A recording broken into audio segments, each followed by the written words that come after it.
কৃষ্ণনগরে তামান্না খুনের পর ৮১ দিন কেটে গেলেও এখনও দেওয়া হয়নি চার্জশিট। কৃষ্ণনগর পুলিশ জেলার এসপির সঙ্গে দেখা করতে যান তামান্নার মা, কিন্তু তার সামনে এসপি অফিসের দরজা বন্ধ করে দেওয়া হয় বলে অভিযোগ। আর এসপি অফিসের বাইরেই ধর্নায় বসে পড়েছেন তামান্নার মা বাবা।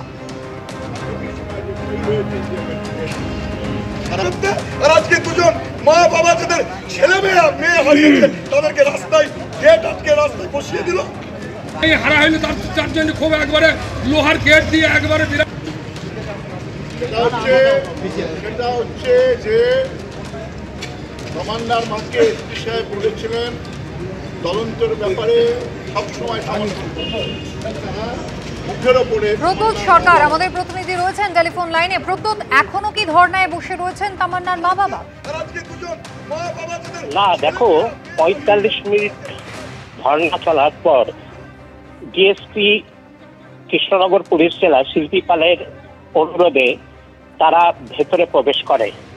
তামান্না খুনের ৮১ দিন কেটে যাওয়ার পরেও দেওয়া হয়নি চার্জশিট। এই অভিযোগে আজ পুলিশ সুপারের সঙ্গে দেখা করতে আসেন কালীগঞ্জের মোলান্দির তামান্নার মা এবং বাবা। কিন্তু পুলিশ সুপারে অফিসে ঢোকার সময় গেট বন্ধ করে দেওয়ার অভিযোগ করেন তামান্নার মা এবং এসপি অফিসের সামনেই ধর্নায় বসে পড়েন তামান্নার মা। কুসুমিতা, ধন্যবাদ।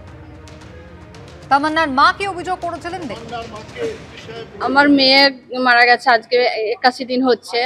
উনি বলেছিলেন, এখানে বড় পুলিশ বলেছিলেন, বড় সাহেব বলেছিলেন যে আমার মেয়ের নাকি কেসটা খুব স্পেশাল। উনি আমাকে কথা দিয়েছিলেন যে স্পেশাল চার্জশিট যাবে ৪৫ দিনে।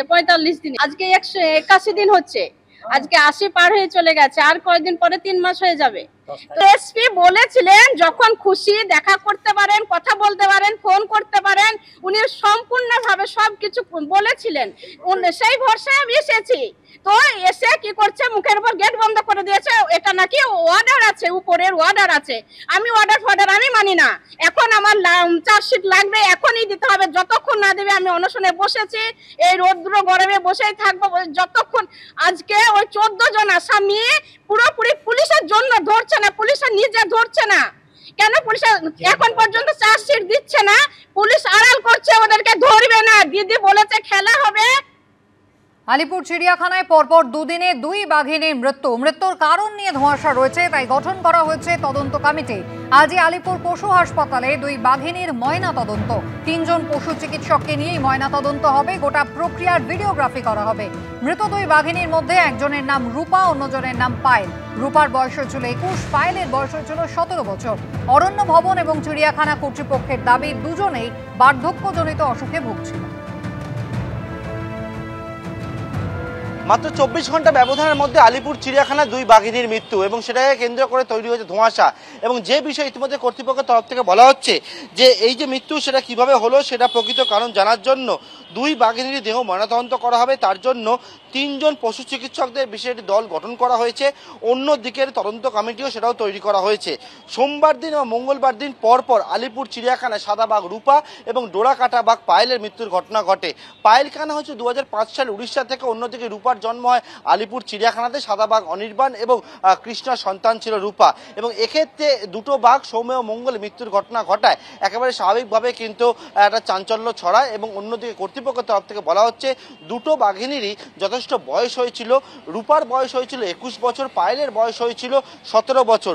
বার্ধক্যজনিত সমস্যা, অসুস্থ ছিল দুটো বাঘিনী এবং সেই কারণে মৃত্যু হয়ে থাকতে পারে। কিন্তু ২৪ ঘন্টা ব্যবধানের মধ্যে পরপর বাঘিনীর মৃত্যুর ঘটনায় কেন্দ্র করে ধোঁয়াশা তৈরি হয়েছে এবং সেই জন্য সেই বাঘিনীর মৃত্যু কিভাবে হলো প্রকৃত কারণ জানার জন্য ময়না তদন্ত, অন্যদিকে তদন্ত কমিটি সেটা গঠন করা হয়েছে। ক্যামেরা উজ্জ্বল ঘোষের সঙ্গে পার্থপ্রতিম ঘোষ, এবিপি আনন্দ, কলকাতা। আসি পরের খবরে। বিভিন্ন রাজ্যের মুখ্য নির্বাচনী আধিকারিকের সঙ্গে জাতীয় নির্বাচন কমিশনের বৈঠক। সূত্রের খবর, সেখানে স্পষ্ট করা হয়েছে ৩০শে সেপ্টেম্বরের মধ্যে ভোটার তালিকার বিশেষ সংশোধন সংক্রান্ত যাবতীয় প্রস্তুতি সেরে ফেলতে হবে। আর এদিকে আধার নিয়ে সুপ্রিম কোর্টের নির্দেশের পরই বিহারের মুখ্য নির্বাচনী আধিকারিককে চিঠি দিল জাতীয় নির্বাচন কমিশন। 30শে সেপ্টেম্বরের মধ্যে ভোটার তালিকার বিশেষ সংশোধন সংক্রান্ত যাবতীয় প্রস্তুতি সেরে ফেলতে হবে।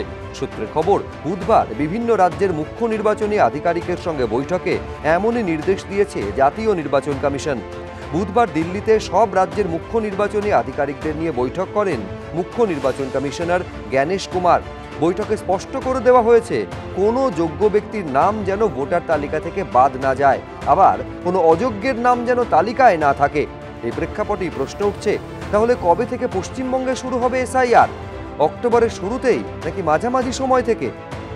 But it is not possible to do the SIR only to satisfy BJP to do it within 2-3 months before election. It's not possible.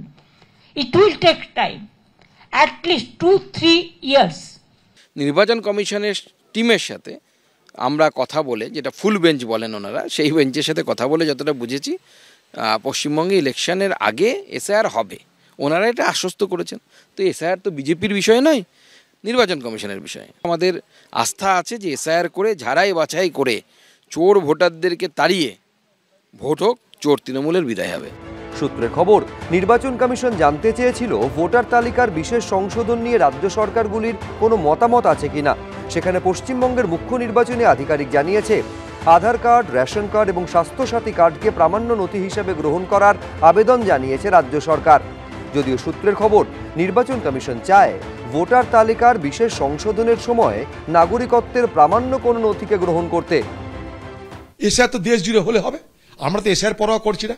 আমাদের বক্তব্যটা হচ্ছে এসআইআর করার নামে মানুষের ভোট দেওয়ার অধিকারকে যাতে কেড়ে নেওয়া না হয়।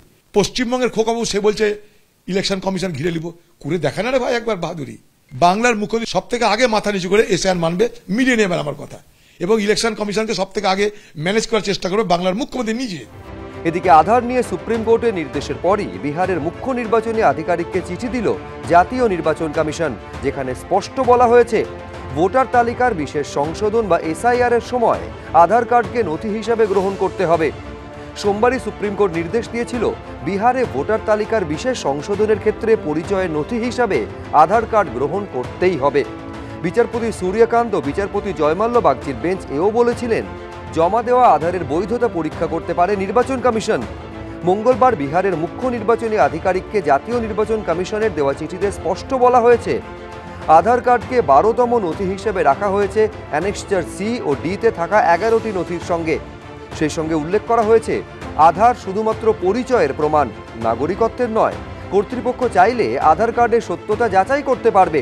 পাশাপাশি চিঠিতে এও বলা হয়েছে যে ভোটার তালিকার বিশেষ সংশোধনের সঙ্গে যুক্ত কোনো অফিসার আধার কার্ড গ্রহণ করতে অস্বীকার করলে বা নিয়ম না মানলে তার বিরুদ্ধে কড়া ব্যবস্থা নেওয়া হবে।